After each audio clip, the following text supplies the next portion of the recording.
Welcome to the Events Podcast. I'm your host, Dan Taylor, and each week I talk with event entrepreneurs about how they plan, promote, and run their events. We help you build your events empire by growing your business using live events. Whether you're running community meetups, conferences, trade shows, IT training, music events, or literally any type of event, we focus on finding actionable tips that you can use straight away. The podcast is sponsored by Apps Events. We produce over 300 of our own events across the globe every year, from training to conferences, and we're now sharing our expertise to a small group of event professionals. There's a couple of ways we can help you. Firstly, we can run the logistics for your event. We have a whole support team who can handle all the heavy lifting for you. We can help set up your website and agenda, liaise with your speakers, deal with the huge volume of questions you'll get from attendees. We can liaise with venues, and we can come to the event to actually run it for you on the ground. Get in touch with James at appsevents.com and we'll jump on a call to see if we can help. Secondly, I offer one-on-one coaching to help event entrepreneurs grow their events. I want you to get more attendees, produce epic events, make more money, and most importantly, to do it all with no stress. So just email me at dan@appsevents.com and we'll jump on a call. And now, on to the interview. Hello and welcome to the podcast. Today, I'm delighted to be talking to Lovelda Vincenzi. Now, if you recognize the name, I spoke to her husband, Simone, the other week about building a seven-figure speaking and events business. And he recommended to talk to you, and I had a look at your website, and it's really interesting. You're a compere, a host, an MC. You do a lot of things kind of on stage. And this is a super interesting topic for me. How do people get into this? So welcome to the podcast. Oh, I'm so happy to be here. I love talking about this stuff. It just delights me. I'm like, yay, I get to talk about my area of expertise. Woohoo! Yeah, no, it's cool. Yeah, that's what I like. People who like to, it's good to enjoy what you do. No one enjoys everything about their job, but it's good to find something you actually, enjoy. Like people undervalue how important that is, in life. Well, I think if you're going to spend most of your life doing it, then it may as well be something that lights your fire. I mean, before I did this, I worked in sales for years. I was an accidental salesperson. That's how I put it. I didn't mean to be in sales. I was doing operational project management type roles. And then one of the managers conned me into moving across to sales because they said they thought I'd be really good at managing some of the accounts. I didn't realize that was a sales role. But then I got addicted to the commission. Yeah. And everyone should learn how to sell. I had a sales job when I was young, and it's really it's a skill that people kind of look down on salespeople, but it's one of the most essential skills in life, really, to be able to sell.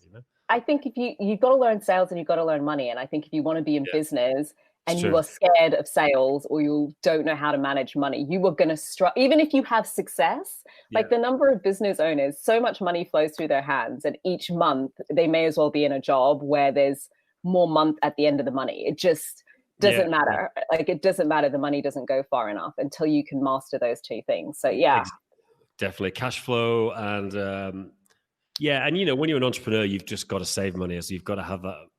When I run my business, I just put so much aside every month to investments or whatever. And I think you have to have that mentality. Otherwise, you might as well just get a job. Well, the current situation says it all, doesn't it? Yeah, exactly. You were in the event space and you thought, don't worry, next month will be cool. I mean, 1 month came around and the whole industry. Definitely. So if you don't think it's necessary, just take COVID-19 as exhibit A. It is definitely. I mean, I'm lucky in a sense that we work in education, so we work a lot with Google, and we still have the Google work, which is online. So, in terms of Apps Events, our company is definitely down, but we're surviving because of the Google relationship, which is great, and because we're doing a lot of online training, which is. It's no substitute, but it's better than nothing, and that's a whole new skill to get into, the online world of training. So, but look, before we get into this, I want to learn, because you've got a very exotic background. We just started talking about it, and I'd love to hear more. We started out by saying you were from Papua New Guinea originally, because I thought you had an Australian accent. So, can you tell me a bit about where you grew up and what your background is, etc.? Yeah, I think I put on my website something like made in the Caribbean.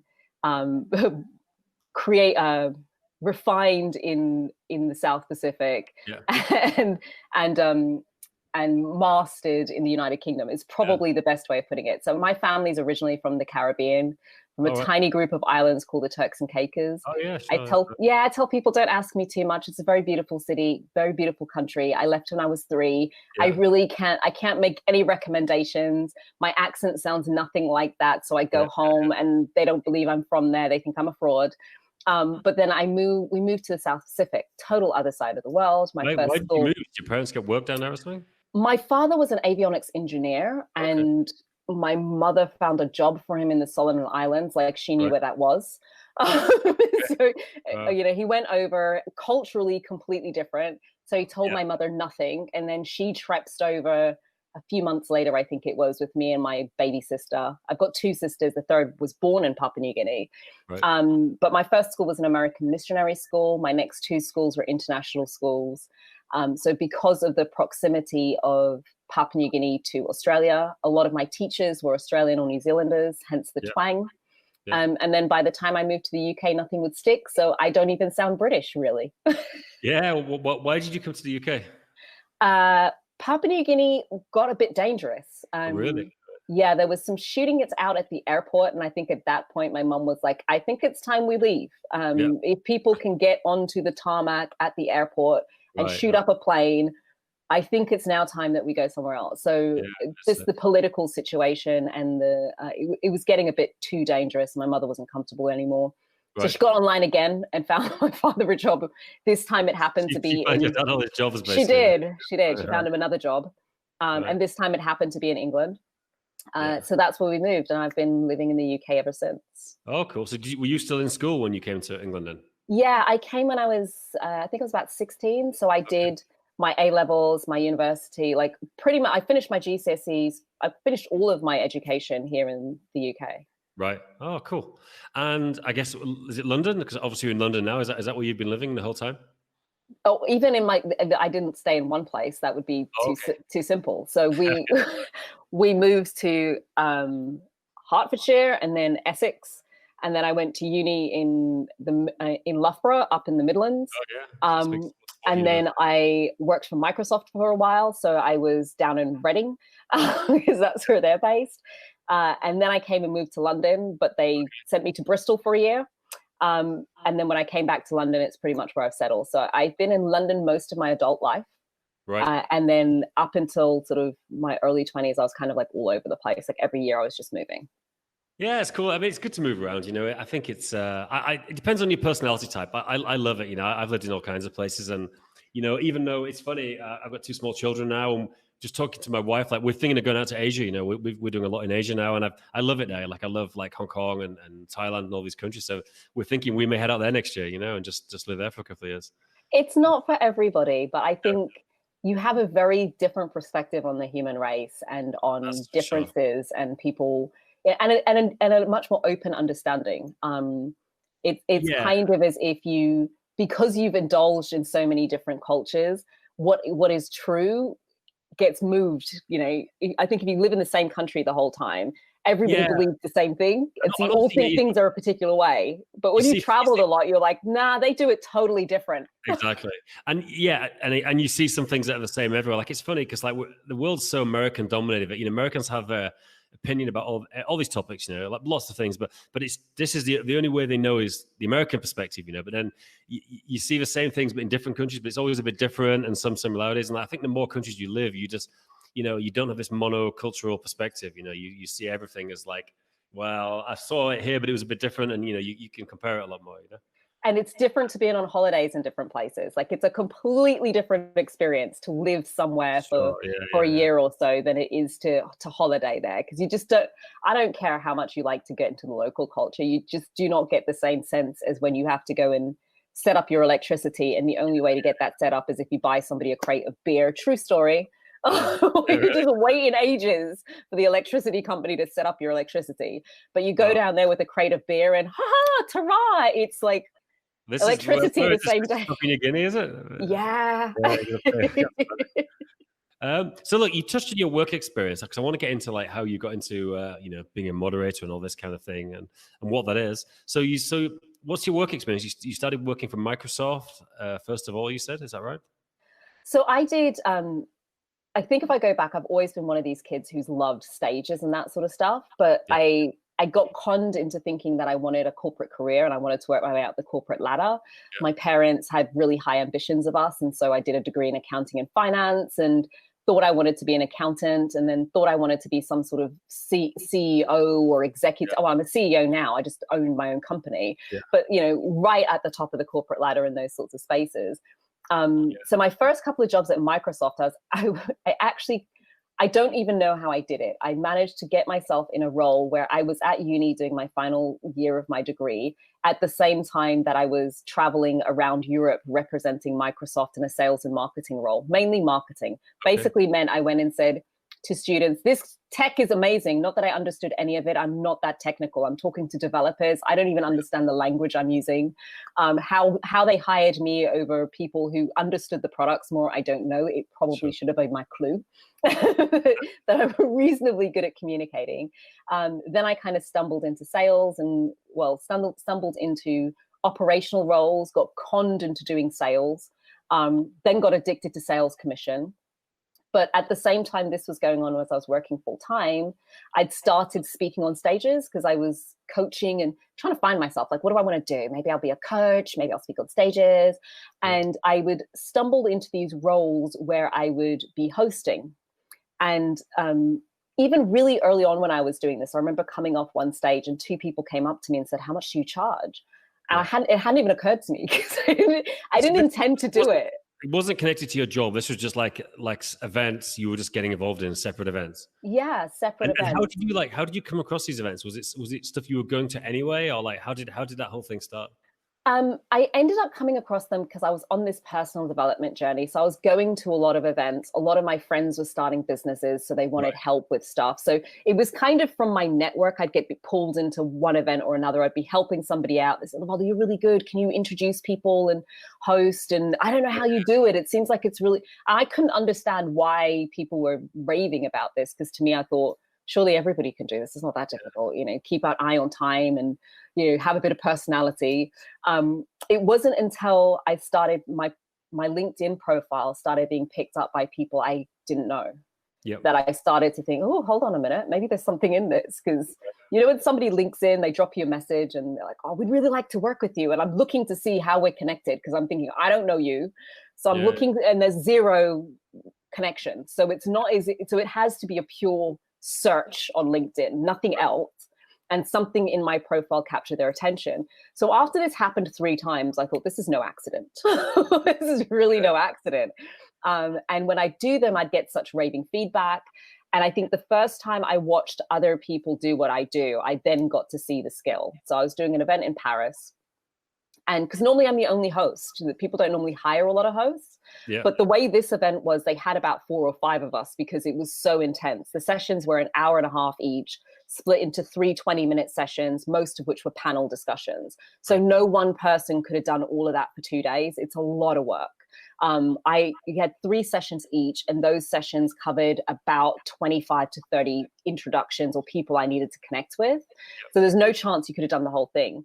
But it meant I had the opportunity to go watch other people do what I do. I was like, cool, research. So I'm sitting on some other people's sessions, and I thought, why are they sitting back in the chair like that? Like, that doesn't make any sense to me. Or, just little things that I would naturally pick up on that I could see others weren't. And I thought, oh, maybe you've just got a bit of a skill for this thing. So I love traveling. I love speaking on stages. I love meeting new people. And I really love getting paid. And I got to do all of these things in one role. So it kind of evolved from there. So you said you the first events you did it for free, basically. You just did it because you're on this personal development journey. And how did you, do you remember what was the first time you actually asked for money, or did someone offer to pay you? Like, how did you start getting paid for it? The very first time I got paid, somebody asked me what my fee was. Yeah. Okay. And it hadn't occurred to me because I hadn't been charging anybody. I was just doing these things. If somebody said, this is how much it is, that would have been one thing, but nobody'd come to me and offered a fee. Yeah, and it hadn't occurred to me to ask. So what did you say? What was your answer? So having worked in sales for a few years and not having a damn clue, I said, leave me your number. I'll get back to you and let's have a proper conversation because I'm working at the moment. And then I promptly ran off and thought, shit, what do we Googled do? how much do I charge as a confer? I thought, how much do people pay for this stuff? I genuinely had no idea. And is it like just so you had a job, at a certain point did you leave your job and start doing this full time then? And yeah. I had no choice. There wasn't enough holidays available. It was like getting to the point where every single one of my holiday days was being used to go and get on a stage. So I wasn't actually taking a break. I would leave. Sometimes it was so tight, I would leave work so that I could fly there to be on stage the next day. So I would go into work with my bag, leave the office, jump on a plane, 9 o'clock the next morning, I was on stage. Then I would land late, a day or two later, and I'd be back in the office the next day. I didn't have enough annual leave to be able to do that. And I love traveling. Now I was getting less and less holidays because I was just in and out of these countries. I couldn't stay. They're like, oh, can't you stay for a couple more days? I was like, no, because then I'm not going to be able to do more events. If I burn through my holiday for this one, when somebody else asks me, I'm going to have no holidays to be able to take. So it was getting a bit too exhausting. That in the company was just becoming it was getting harder and harder for me to show up and be excited about work. My heart just wasn't in it anymore. And let's take a step back. Like, what is the job? We've mentioned moderator, host. Can you talk about like what the job is? What are the differences between these things? Like, let's start from the kind of the beginning of what you do and what are the different types of things you can get hired for. Oh, because it's a lot. It's like moderator, host, interviewer, compare. What else do they want to call me? There's lots of different words. There's basically two primary categories. To me, emceeing, hosting are the more basic structure of events, in so much as my main role is to keep things on time and introduce speakers. Sure. So, it tends to be predominantly one keynote after another. I go on, hey, vibe up the audience. So it's about, the energy of the audience, because a poor host, you're just bored in between and they do nothing. So it's maintaining the energy of the room, keeping things to time. Often the host is a person who's responsible for timekeeping. So managing that, being flexible with changes because stuff happens. Speakers drop out, speakers go well over time. Speakers turn up late, so now we've got to move things about. So it's been kind of flexible with that sort of stuff and managing that. So that, that's the basic. And sometimes that's literally all I'm hired for. Sometimes it's more interviews. Often it's a combination of both. So to me, a moderator or an interviewer, the moderating to me is when you have more than one person involved in a discussion. Yeah, a panel. So that's when you're doing the panels or a fireside. So it's either I'm sitting and I'm interviewing one other person, or I'm sitting and there's 2 or 3 people. That is a more intense job because I've now got 3 different personalities who have each, let's just remember, speakers come, they've each got their own personal agendas, right? Which is sometimes different from the agenda of the organizer, which is not helpful.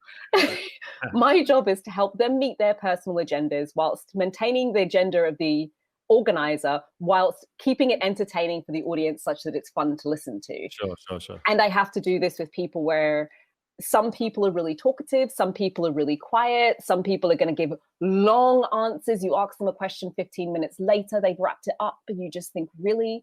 So there's a lot of work there in understanding who they are enough to be able to ask interesting questions.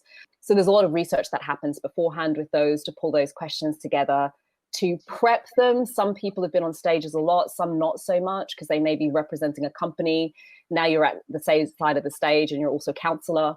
It's fine, you'll be okay. Never mind my nerves, it'll be fine. It's okay, I've got you. I'm only going to ask these 5 questions. So that's probably the biggest difference between the two. And then a lot of words are just used interchangeably. So when I'm talking to potential clients, I say, look, it depends on the nature of your event. Do you predominantly favor keynotes? Is everything more interviews? I do both. And not everybody who can introduce and keep a stage going is any good at an interview. Not everybody can moderate. Like the different skills. There's some overlap, but they're different skills. That's interesting. And I guess we're talking mostly about kind of conferences and conference related events, summits and things. Like what other events can you get hired for, like outside of a conference? So I've also done corporate events. So corporate events could be one of 2 sorts. There was a large organization I did a piece of work for last year where they were pulling together, they actually wanted a panel discussion that they were using as part of their social media campaign. And they wanted somebody completely, they had their own agenda of things they wanted pulled out from this panel of people they'd brought in. And so my job was to pose the questions and try and tease out as much interesting stuff such that the editing team would have enough to work with. Apparently I did such a good job, they cut me out of the darn thing. They're like, we don't need her questions. We got so much content. So it can be things like that. Especially when it comes to moderating, it's any sort of discussion, whether that's online for a company when they're wanting to maintain a certain sort of dialogue. Not everybody is great at managing those conversations. At keeping things on time. So you've got a lot of conferences moving online now, lots of moving parts. You've got to keep the audience engaged. You've got to keep the speakers engaged. You've got to make quick decisions about what changes now because the times have moved on or whatever, and remain entertaining and fun. It's funny, a guy used to work with me, and he now works for Google actually, and he was a compo at like sporting events, like fun runs and stuff, and he used to do this on the weekends, and he'd just be on the mic, and he'd just have to make, just keep talking, keep the energy high, make comments about people who are running and things like that. It was funny. I would never have thought that someone would get hired as a compo for a fun run or a sporting event, but I guess a lot of these events have people doing that as well. Well, the purpose is to keep the audience entertained, right? Because otherwise what happens in the middle is it's a bit flat. Often I've watched organizers take a speaker and just say, oh, we'll have the speaker introduce the speakers. And some speakers can do that, but it's not the same job.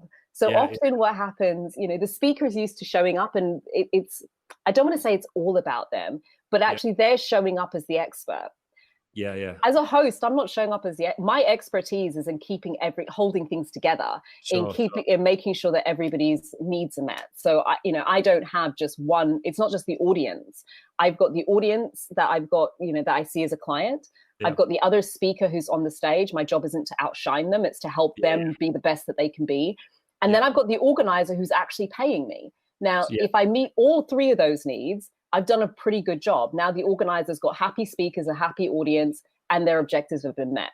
But if I go on, the organizer's got one idea of what they want from a panel, but I go off and take that off on a completely different tangent.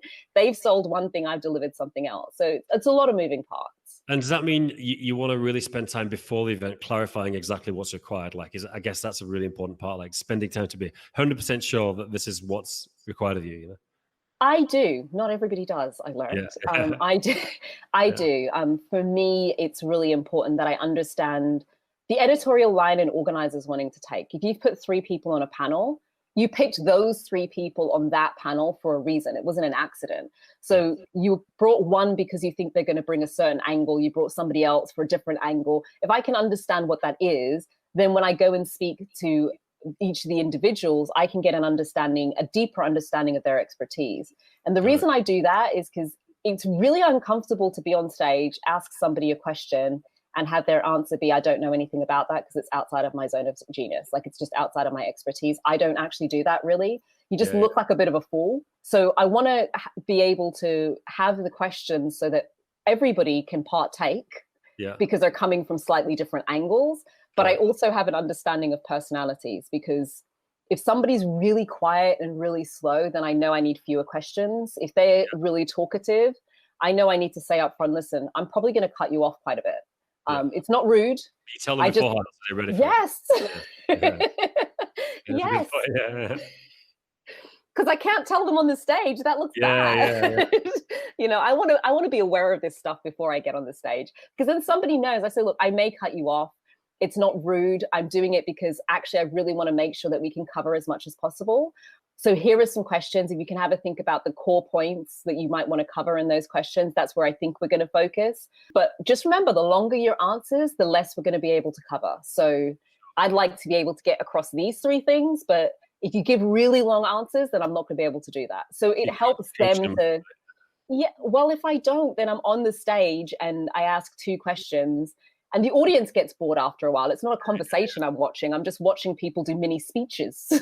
Yeah, that's a good point. And if you were going to think about it, what are the kind of, someone who wanted to do this, what are kind of the skills they should look to develop? Are there any kind of high level things you could think of that are important to develop, yourself to do this kind of work? Organization is probably right at the top. There's a lot of moving parts.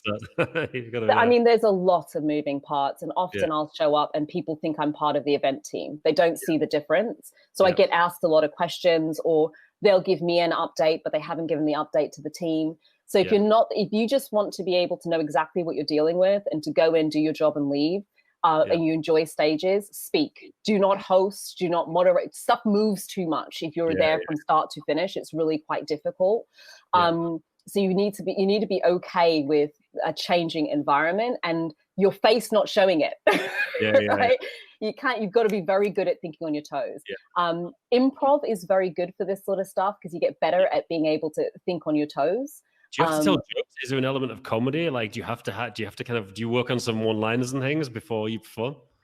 I don't tell jokes. It's not my natural thing. If I do, it's kind of accidental. I don't know if they're laughing with me or at me, but it's useful to have something in your back pocket for when you get, so we need you to fill the space for the next 10 minutes, which happens. So what the frick are you going to do with people for 10 minutes to keep it entertaining? So you need a story, if it's not a joke, then have a story to tell. I've done ballet twists on a stage before. I've done engaging activities where I've gone, okay, I want to test something and let's do, rather than a Mexican wave, we're going to do a clapping wave because our next guest is on their way. I want to see, I'll take questions from the audience, something. But so it's useful to have some of those things in your back pocket because they do get thrown at you quite often. But organized is really important. The way I write my notes helps me stay on track. I used to, when I was a rookie, I used to print everything out nice and neat on A4 sheets of paper. I'd go in, it was all perfect. But what would happen is by the end of the day, there were just freaking lines. Cross that out and move this here. And then, I didn't have enough pen colors. So now I'm looking at this thing that was nice and neat and I can't remember what's happening next or what the timings are, any of that sort of stuff, because there were just too many shifts in the day. So I now no longer do that. So having a structure to help keep you organized so that you can be really flexible to mold to the needs of the organizer. And if stress bugs you, don't do it. You've obviously got a very outgoing personality. Like, do you have to have that personality to do this job? Should you not even consider it if you don't? So I have an outgoing personality to a point, right? Because I'm so bubbly, people think they can drop me in a room, like in a crowded room, and I would be that networker. I'm totally not. I hate spaces with like thousands of people if I don't know anybody. Like it's just not fun for me. Unless I'm on the stage and then I'm doing a job and I come alive because I love that entertainment role. Like I feed off being an entertainer and supporting moving things forward. But if you put me in a room full of people, I can't deal like with a big room full of people. And that's my husband. You drop him in a room, he networks like a crazy person. You do need to be okay with being on stage and being supportive of others because the host and the moderator role is more of a supportive role. And if you're supporting well, you get to be a star. But if you go on trying to be the star, then it undermines it and you look like the fool, right? We've seen them. You're kind of like, this person is supposed to be asking the questions and they just keep commenting. Yeah, it's like a lot of great musicians in bands. They know they're not the main star, but they're the supporting role, and they do that role really, really well. If everyone tried to be the star of the band, then it would just be pretty crap to watch. It's like, now, do you like? I'm curious. Like, obviously, you're getting a lot of work. Obviously, now is a tough time, apart from the online stuff. How do you? I mean, obviously, you talked about people finding you from LinkedIn, but I presume at a certain point, you're doing this full time. You have to market yourself and sell yourself. Like, how do you do that? How do you go about like promoting yourself to get work to keep working? Oh, there's quite a bit in this. So I'm very structured in my outreach. Like I have no problems with finding. I will build a list of 1,000 event organizers and contact them during the course of a year. I got very start to find these event organizers. Is it hard to find them? Is LinkedIn the best place to start looking for these events? Because that's kind of most of my networking is LinkedIn, to be honest. I'm curious if it is for you. I don't find them on LinkedIn. I will find them on Google. Seriously. They find me on LinkedIn. I will connect in them with connect in on LinkedIn after I've reached out to them. The best source of, because here's the thing, especially in conferences, they have to advertise. So all of the data is out there. Right? They're not hiding this. Corporate is different because they're not advertising publicly. So corporate gigs is more, you build your network, you work LinkedIn, and you'll find people in there. But for the conferences, they have to advertise. If they're going to get 5,000 people, There's a team of people responsible for making sure that their event is ranking and in, on forums and that sort of stuff. So I actively go out. I know what events I'm for. I'm not, I think that's the starting point. I'm not for everybody. I have a very specific style. It works brilliantly in certain spaces, but it's not appropriate for others. And I don't think you can say there's any speaker on this earth who is appropriate for everybody. There are some spaces and some areas in which they work really well. And so for me, I know I'm great with event organizers who are creating experiences where it's not just about come in and look at the speaker, but they want people to have a good time. And so they value that part of that good time is not just the content, but how that content is held together. And when that's the case, I'm a great choice. That's what I love doing. I'm like, let's entertain, let's keep it fun and upbeat. And that's where I get the best results. Outside of that, it's normally either I don't like it, they don't like it, we both don't like it. It's just not quite so, it's not as much fun for me to do. And I guess I guess you put a bit of effort into your website, and you've got some videos on there. So I presume when you contact people, you point them to the website and say, look, here's an example of my work. You can see me performing live, then people can actually see kind of, what your style's like and what you've done. When I first started, I spent a lot of energy on three things: getting photographs, basically getting social proof. So photos, great quality video, because it's not just any video. It's kind of like if somebody says they're a really great band and they give you a top fee and they say, come out, I can come and perform for you. It's going to be £10,000. And then you see some scrappy video footage that one of their mates took at the last wedding they did. You don't believe it. You just like, it's not 10,000. Nobody's paid you that. You just think, what a lie. So I worked on getting really great quality video footage. And the other thing I did is I got really strategic about getting testimonials. Because there's no salesperson worth their salt who's going to tell you they're rubbish. So nobody contacts you and say, please book me. I'm kind of mediocre. They're all going to contact you and say, please book me. I'm awesome. And so I have across LinkedIn and my YouTube channel, over 100 reviews from various different people, CEOs, politicians, audience members, event organizers. I made it my business to make getting my business easier. Because otherwise what would happen is I'd have a great call, but it's almost as if the organizer would feel like they're taking a punt. Because they can't back it up. So it's like, I'm taking a little bit of a chance. I wanted to remove any little bit of a chance. Well, that's so I did a lot of work to build that profile. Because an event organizer wants to protect the downside. They want to just be sure you're going to do a good job, and then it's one less thing they've got to worry about. Like it's, that's literally okay. We don't have to worry about that. They're going to do a good job. Next problem. They clearly know what they're doing. They're confident, and the way that they do it is, I've organized events myself. I've got to look and see you in action. Like you telling me, it's like a band telling me, oh, my music is kind of, no, send me a video and let me watch it. Let me experience it for myself. And then I can tell you if I like it. It's not to say it's bad. You might be great. It's just not for me. Right? That's not what I was looking for. So my show reel, after my testimonials, my show reel was the next thing that I got up. So first it was just any great video footage, and then it was a show reel. And then I put it all together on my website. But I was about 12 months in when I was focused. I was about 12 months in before I did my website. Cool. That's loads of really good tips there. Now, I guess to finish, like, if someone was looking to get into this, how would you think to get? Let's say someone, they're still at university, school, maybe they're thinking they'd like to get into this. Like, how would you suggest they should think about it? Should it be like you did, do it for free, do it part time, just present wherever you can and get experience? Is that kind of how you, or would you suggest something different? I think with speaking, it's a craft you need to build. So whether you're a keynote speaker or you're hosting, to command the highest fees as a host, you need to demonstrate that you can do what you say you're going to do, right? You just actually need to be able to show people it. And initially to do that, if you want somebody to pay a big fee, you kind of got to show you're worth the big fee. The reason certain hotels are able to charge the amount they're able to charge is because you can see that that's what they're worth. But if their photographs and stuff did not reflect that, and it looked like it was taken by their 5-year-old, and then they want to charge you £500 a night, you just be like, get out of town. Like, no, I'm not going to pay it. So there's this balancing act between the money in your account and how much you look like you're worth. And when the two things are disconnected, unless you've managed to build a name that you've got your own network, it's quite difficult to get new people into that network. I'm going to give you a really good example. She's actually a client of mine because I work as a sales coach for female speakers. She's a client of mine I booked for a gig. And I actually booked her for a speaking gig for a conference I was running, but I almost didn't.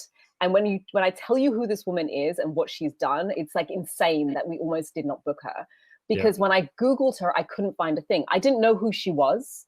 So of course, what did I do? I jumped on Google and I found some really tired looking videos where she, it's like an interview that she gifted to somebody, but the lighting was bad. And, I just couldn't find anything of her doing what she did. I couldn't find anything that told me who she was. I jumped on her LinkedIn. There was nothing on there. I tried to find a YouTube channel for her. There was nothing there. I'm like in Google typing this woman's name and nothing is coming up. Her website really isn't helping me. I got on a call with her because a mutual friend had recommended her. And she kind of said, look, really, Lovelda, she's that good. Go and talk to her. Within 10, 15 minutes, I was like, holy crap. Like, I can't believe I almost didn't book you. She was one of the founding members of a company called Landmark, now known as Landmark. So she took it in 10 years from inception to a few million people. She's then gone on and worked with Tony Robbins, Jack Canfield. Like basically, if you can think of the main names in the personal development space, she has pretty much been behind them in some way, almost all of them, right? None of this, when I say none of this, was anywhere to be seen in a Google search that I did of this woman.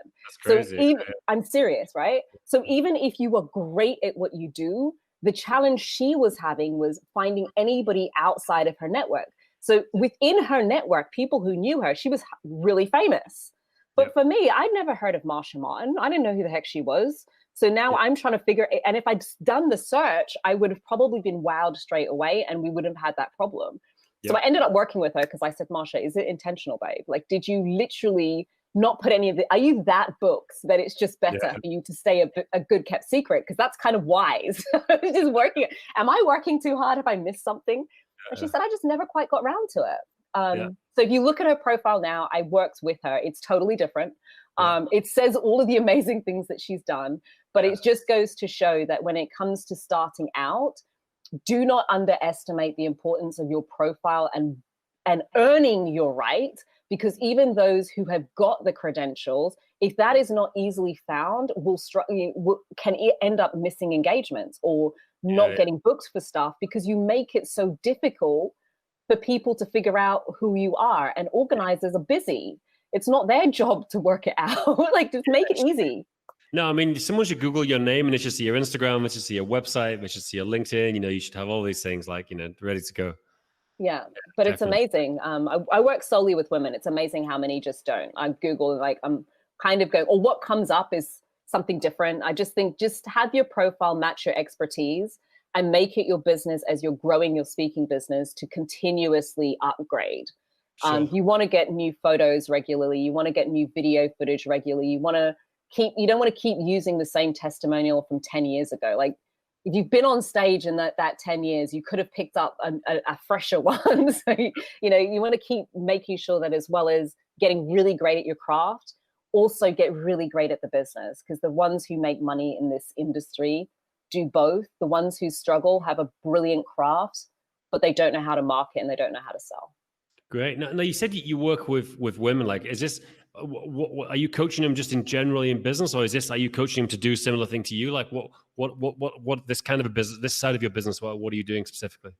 So I am a sales coach for female business owners. So I basically a sales coach. I work with female business owners who want to get into speaking, but don't know where the heck to start. I do not focus on your talks. I focus on the dollars and cents, like how are you going to make this a commercially viable business. So I look at your marketing and I teach you how to sell, what gigs are good gigs, where's your money coming from, how to negotiate those deals, because often somebody will hear no budget and then decide that means no money. I've had no budget and been paid before. Like, it's not my business to find your budget. This is how much this is worth. And money can always be moved around for the right price. So when you can understand how to negotiate, so I've basically taken my years of sales training, what I did in order to grow my business, and I noticed that there weren't as many women on stages as men. I wanted to help fix that problem. Discovered it's a sales and marketing issue, and I was like, I can do that. So I'm not the confidence coach. Don't come to me for confidence. I can't help you with that. But marketing your speaking business and finding and securing speaking engagements. That's me. Sounds good. Well, that's probably a good place to finish it. Like, how can people, if they're interested to talk to you more, like, how can they get in touch with you? I guess I'll put links to your website and your Twitter and everything. Like, is there a good place for people to start to look for you? The thing with the name Lovelda Vincenzi, literally type it in Google, you will find me. It's so SEOable. Is there another one? There isn't another one. There's more Loveldas, but they are not. I knocked them all off the first page of Google. So if you just type Lovelda, I'm like right up. Like pretty much everything is me. I'm very active on Instagram. Lovelda Vincenzi on Instagram. Lovelda Vincenzi on Facebook. Lovelda at lovelda.com if you want to see for emceeing engagements. But if you want to, if it's coaching that you're after, just drop me a DM on any of those platforms. Email me, let's chat at lovelda.com. My name, it's pretty easy to find me. Sounds good. Well, look, that's really interesting. A lot of great information. I want to thank you very much for your time and all the best. I hope COVID ends soon for a lot of reasons, but partly so we can all get back to work more. So. I can't wait. I'm missing the live events. Let me get on a stage. Yeah, me too. I can't. I love you. I'm missing travel. You know, like when you travel all the time, it gets too much. But now I'm missing the travel. I'm missing, getting on a plane would be nice. Go somewhere. I don't like being on the plane. I like landing. And at the moment, the getting on the plane thing just got more complicated. I'm like, it was too complicated before. You guys have just made it worse. Exactly. So I might be restricted to Europe for a while, because if I've got to keep that mask on my face to get all the way to the US or Asia, I don't know that that's going to be a comfortable experience. Yeah, I can do it. Look, thank you very much. It was great to chat. Wonderful.